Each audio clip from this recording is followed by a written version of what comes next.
All right, welcome, Laura Zam. I'm Sarah Massey. I'm the founder of Joie de Vivre. I'm super excited to talk with you today because you have a brand new book, and it's The Pleasure Plan. And you're The gonna Pleasure Plan. Woo! I'm so excited about this. Y'all don't even know how excited I am. Laura, full disclosure, Laura and I have known each other a minute. And also, other important information is that we are not recording on the Joy platform because there is no record. There are no photography, is no photography allowed. We are using a separate app for this interview. So, Laura Zam, you and I, we've known each other. We were on Columbia Road in Washington, D.C. like 5 years ago, and you told me that you're going to write this book. And what, could you just give us, like, what was the inspiration for this, journey that you've been on? Well, about 10 years ago, I just like literally was walking down the street and I just got these chills and I thought, I really want to write about sexual healing. I want to write about my own journey. But at that point, I hadn't really fully healed. Right. I think it was an inclination to maybe heal further. Well, about 5 years later, around the time that I met you, I published a piece in the New York Times on my sexual healing journey, how I met the end part of the piece is how I met my husband. The whole piece is about me searching for sexual healing through this very strange means. And after that piece was published, I got a lot of attention and buzz. And so at that point, I started working on a proposal so that I could send it to agents. Some agents had contacted me, and the proposal took forever. As it does. And I hadn't written a word at that point, and so I started writing more. Yeah. I did have a one-person play that was also mixed in there, where I was writing about this via a one-person play. So I had that source material, and then eventually I got an agent. He dropped me. I got another agent, and we got this book sale in November of 2018. And then I was writing the book. Wow. And writing it, and then it just came out in May. Came out in May. We're so thrilled. I mean, just personally between us, I'm so happy for you. And just, thank you. I'm 2/3 through the book and I love it. And I can't wait for Joie de Vivre audiences to read it. And I'm so proud of you. And I'm so proud of us that we get to do this together and that you're going to talk to Joie de Vivre audiences and do this 2-part event with us. Yay. First thing is, what is like the top takeaway? Because you know how people are, they're going to watch like the first minute of this video. What's a top takeaway from the book that you would like to impart to your audiences? There's going to be 2 top takeaways. Is that okay? Oh, I love to. I love more than one. The first one is you deserve pleasure and sexual healing. That so many people, I want to say everyone needs sexual healing. There's so much woundedness, so much that we are needing to soothe, and so much wholeness that we need. And so I want to say that the first takeaway is that you deserve it. I believe that too. It's not easy to find, and it's not easy to talk about and to acknowledge, but you deserve it. And the second takeaway, it's a little bit counterintuitive, but it's something I talk about in the workshops that I'm going to do, and that is that if you feel broken, that it's okay to feel broken. That feeling broken, sometimes we think that is a kind of defeat. But I want to say that brokenness is actually hope.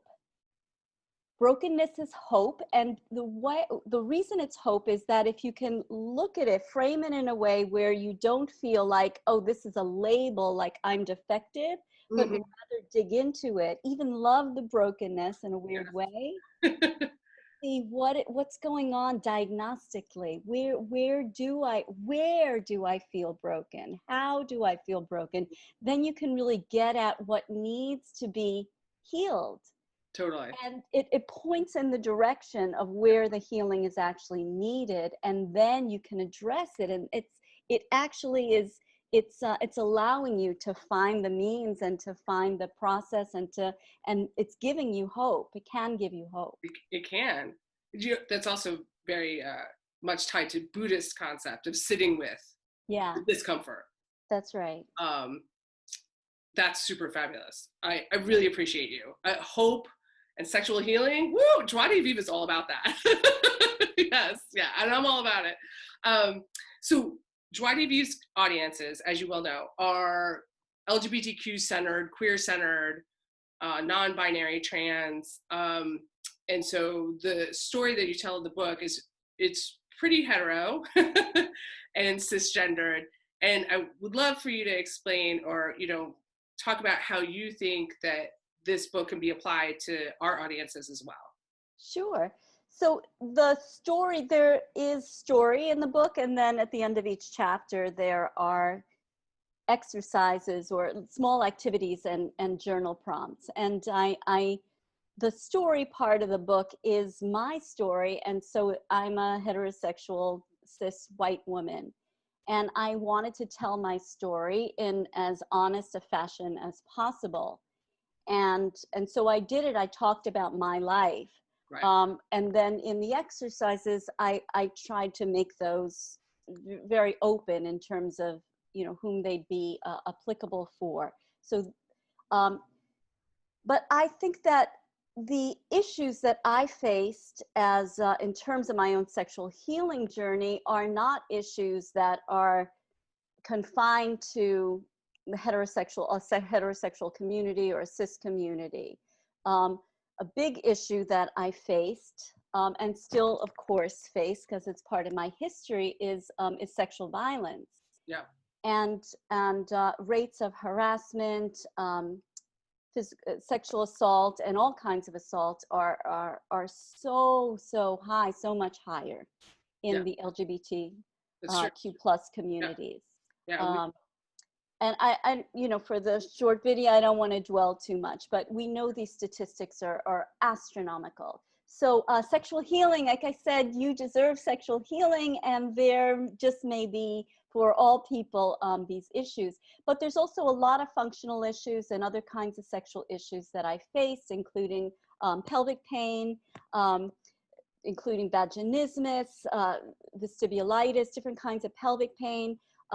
Anyone who has a vagina can have those, including people who have a new vagina. A lot of those issues actually are the same for trans folks who have new vaginas. They have, it's the same process, using dilators.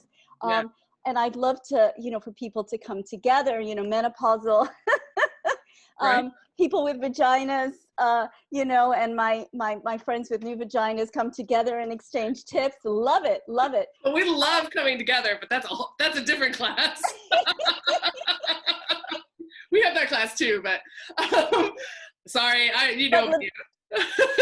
but also libido issues, arousal issues. So These are anyone right. who's engaging, right, who has genitals and chooses to engage in these ways. Right. Yeah, I appreciate just have these issues. Yeah. Yeah, and and we did chat about that, and one of the reasons why I wanted to bring you on is because I've learned in the past few years about how prevalent sexual violence is in the LGBTQ community, and of course, violence is still quite something that we're dealing with on a regular basis, and that I do, I know you, and I wanted to get you on tape so that the rest of our audience could see you, because I know that you're going to be able to transcend the conversations around gender and sexuality and with that, as you just did. So I want to wrap it up pretty soon, but at the very beginning of your book, you say to the reader that this process has transformed you.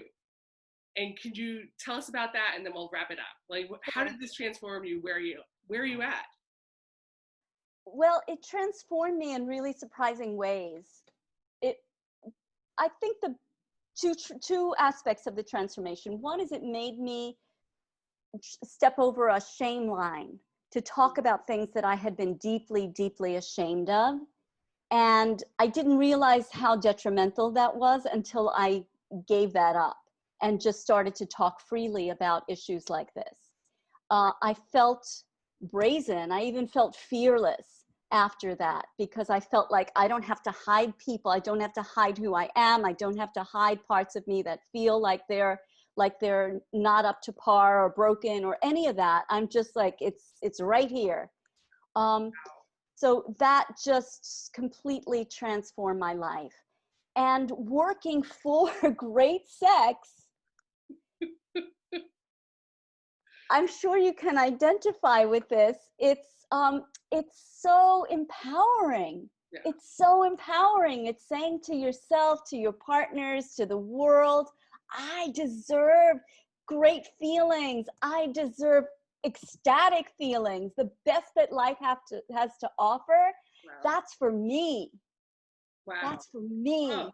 Like I get a chill because I've seen you through this process, and I'm just so grateful that you took it on for yourself, and now you're sharing for the world. And I'll tell folks, when you pick up this book, it's gonna, the stories you tell are pretty hard sometimes. And they are.